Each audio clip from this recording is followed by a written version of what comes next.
British Echo, what's wrong, dude? I want to play Keckwing. It's Kaching, dude. Yes, she seems like a wonderful lady, but I'm not sure she's going to be good. She's a waifu, who cares? I have a theory. Son of a...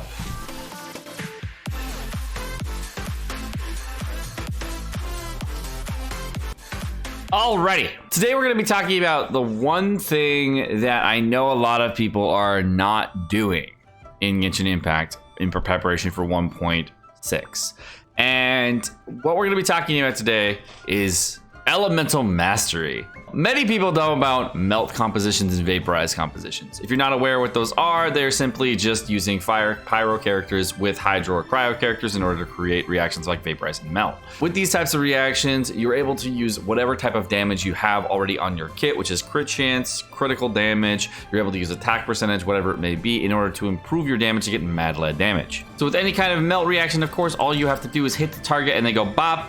Get a melt reaction, and they can do lots of damage for melts. There's of course an internal cooldown on melts, and you better be using an artifact set like Crimson Witch that allows you to do the damage. Also, you have to make sure you have the appropriate weapon attached, because if you don't have the appropriate weapon attached, like right here, so every stat that you do have does matter, and if you don't have the correct stats, then you start losing out on a lot of damage. So even the attack percentage will matter at that point, and you're going to need everything you could possibly get in order to do more elemental reaction damage for your pyro melt compositions, etc. So that's why in general you're probably going to need everything. Now, as many endgame players are aware, but not new players are aware, of course, elemental mastery affects characters very differently. So with pyro characters and hydro characters, if you're creating a vaporize or melt reaction, that's where crit chance, crit damage, as well as attack percentage and elemental mastery all come into play. However, a lot of people are looking forward to 1.6, and in 1.6 there is going to be a change to elemental mastery. Now, many people have stressed this and gone over this, but because a lot of people, of course, gone over elemental mastery, the number one thing they haven't talked about is what you're going to need to maximize that elemental mastery. If you don't know this, on the second line here for Overload, Superconduct, Electro Charge, Shattered, and Swirl, which is basically every reaction in the entire game for Electro, and of course the Anima reaction, and of course the effect when you break an enemy that's already frozen with a Claymore and a Geo character, create Shatter. Those types of reactions are based on only two stats in the game. Your critical chance, your critical damage, attack percentage, all of that stuff does not matter. The only two stats that are going to matter are going to be the current character level that you're currently at and the actual elemental mastery on that character. Those are the only two stats that are going to affect your elemental reaction damage. All right, so right now we have a Venti and a Sucrose on one team. On the one hand side, I have Venti with 261 elemental mastery at level 82, and I have Sucrose with 670 elemental mastery at level 70. The swirl reaction from Venti comes out to be 1809, and the same swirl reaction from Sucrose comes out to 1865. So you can see how much the two different things that actually come into play really matter. Whereas the elemental mastery reaction from both characters that both have the exact same artifact set with a 4-piece Viridescent Viriner set, the elemental mastery reaction from both characters was pretty close because the 12 level difference. What's going forward is going to matter the most is there's going to be a change to elemental mastery past level 60, and that means that past level 60 we're going to see bigger gains on these elemental reactions for both swirl, electrocharge, etc. So if we're trying to maximize our elemental reactions on characters, no matter what type of ability we use, we always get the same elemental reaction damage. So since Sucrose can swirl and auto attacks, she'll always get the same amount of damage. What I'll do here is I'm going to switch artifact sets between Sucrose and Venti. All right, so now my Sucrose has the 297 elemental mastery. My Venti has the 600. It'll be between the Stringless and Sacrifice of Fragments. Go take a look. All right, Venti reacts for 2500, whereas Sucrose only reacts for 1300. So you can clearly see the damage difference between the two characters as level progresses on.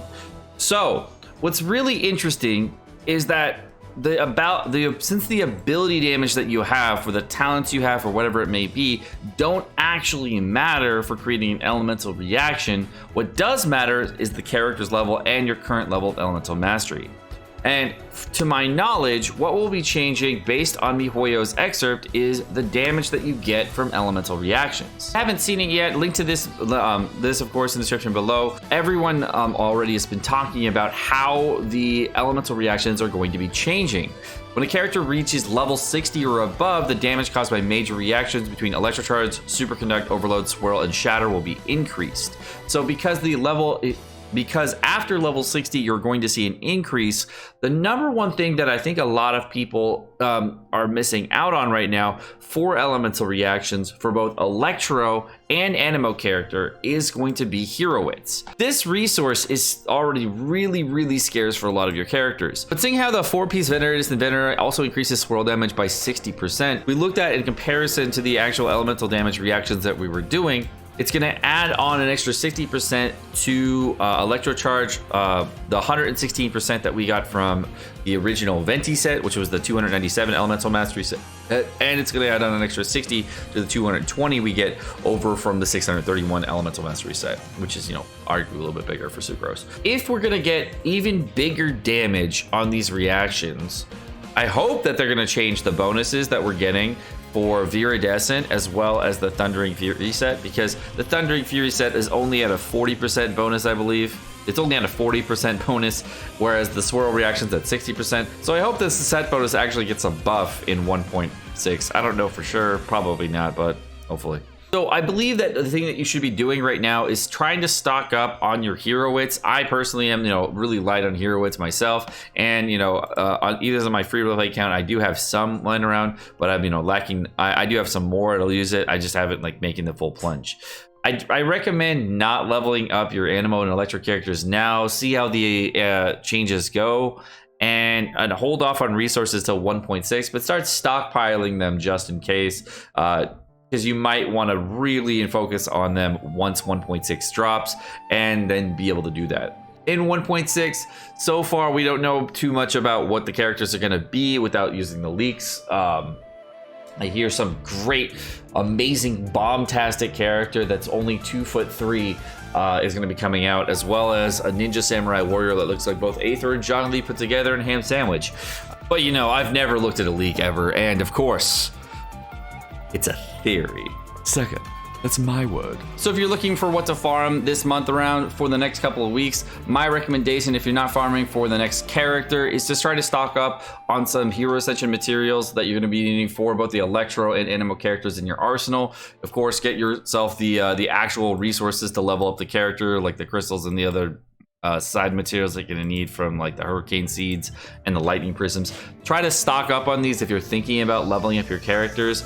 My recommendation though is the Heroids is the safer bet, because these are always going to be necessary for your characters. Of course, don't farm too many of them if you're free to play, because that'll be all your resources. So maybe switch your farming patterns next couple of weeks to these two things.